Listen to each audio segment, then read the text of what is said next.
In today's video, we're going to be taking a look at this, and more specifically what's inside it. This is the Nash Pinpoint Hook Doctor.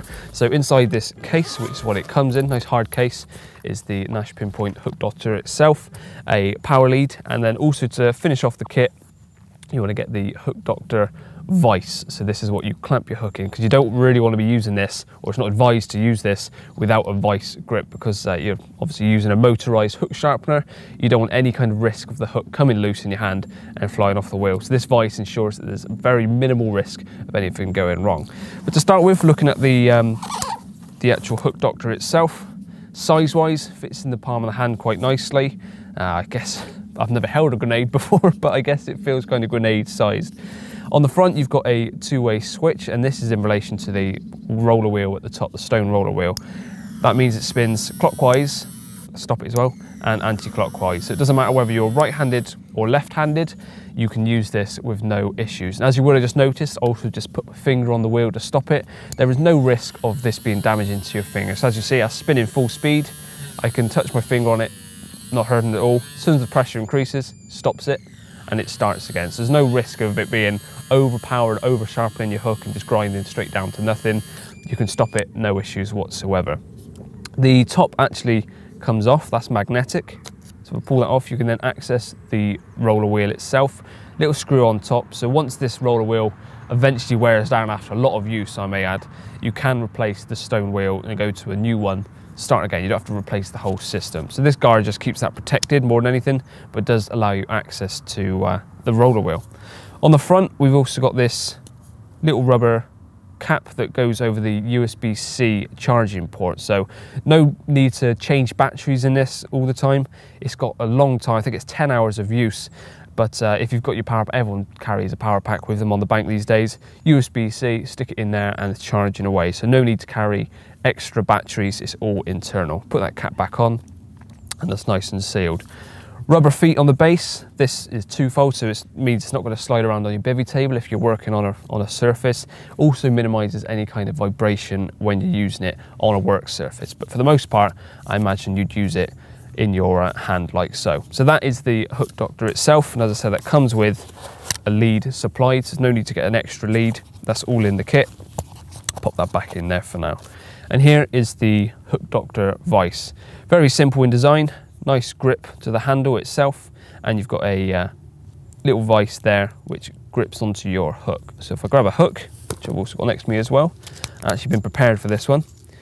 Now, excuse any kind of filliness, it is probably about -1 still. So if you see me shaking or my hands look a bit grubby because it's winter, it's because they are.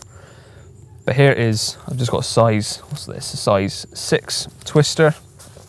I'm going to put this in the vice. So to start with, loosen it off, secure it by hand to start with.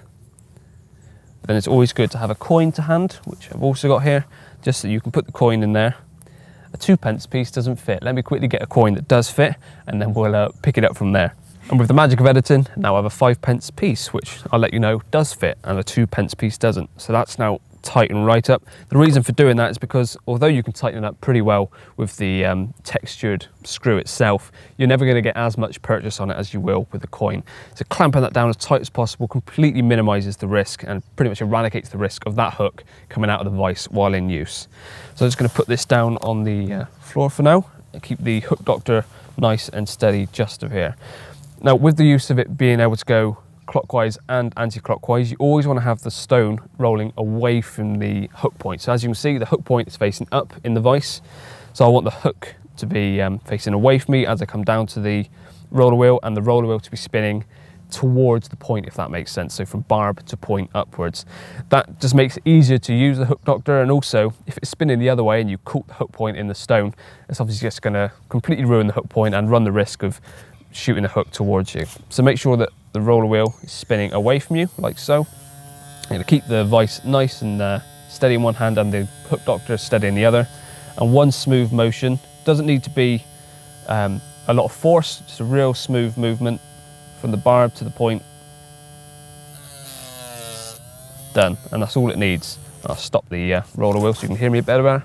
Now these are sharp hooks from the packet already, but if you just want that little extra edge, and get them as sharp as possible. It's just taking ever so slight layer off of the top of the hook. So I'll just position it nice and steady there for Luke.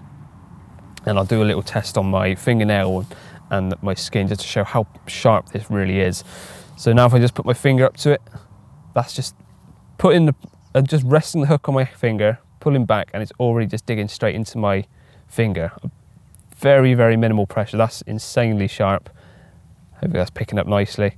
And then if I do it on my fingernail as well, do the back of the fingernail test, it's just scratching straight into my finger. So extremely sharp. Oh, that one was actually a bit too harsh. That might draw blood, but point proven. Now, obviously you can sharpen your hook straight out the packet if you don't like how sharp they are in the packet, but sometimes it doesn't matter what hook you get, there'll always be sometimes in a batch a hook point that's not quite sharp, so you like it to be little touch up and you're sorted. But also in a fishing situation, if you're fishing on a nice clear gravel spot and you bring your hook in, it's just dinked on a rock or something, you can just give it a quick touch up. And another time I can see this being useful is surface fishing, especially on a runs water where you're getting a lot of bites. The hook point can just get a little bit blunted on multiple captures. Yes, some of you may have loads of rigs tied up, but I'm one of those who's a bit more lazy. I like to get as much as I can out of one hook until probably too little of the hook is left. But it's a quick way of just dabbing your hook point, making it nice and sharp once again, ready to ping back out, because sometimes those are the sessions where you want to be as quick as possible, get as many bites as possible, or vice versa on a water where your bites are few and far to come by. You want to make sure that your hook point isn't going to let you down, and that's where this really comes in handy. Following on from what I said earlier about the fail-safe that you can't over-pressurize this roller wheel, I'm going to prove that with a hook in the vise. Turn it back on, put the hook against it, and I've stopped it.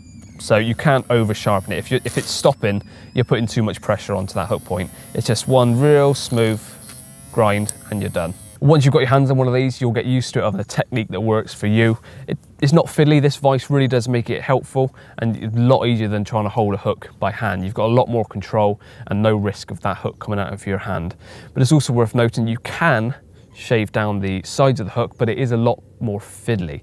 Again, with a bit of practice, you'll probably get used to how the device works, your capabilities, but that was just one simple sweep of one face of the hook, and that's as sharp as you like. There's no need to do the sides. But like I said, if you did want to do the sides as well and really fine tune it, with a bit of practice, it is possible to do so. So there we go, the Nash Pinpoint Hook Doctor and Hook Doctor vise. For more information, please head over to the Nash Tackle website. But for now, that's everything from me. So make sure that you do subscribe to us and ring the bell icon so you don't miss any future uploads from us.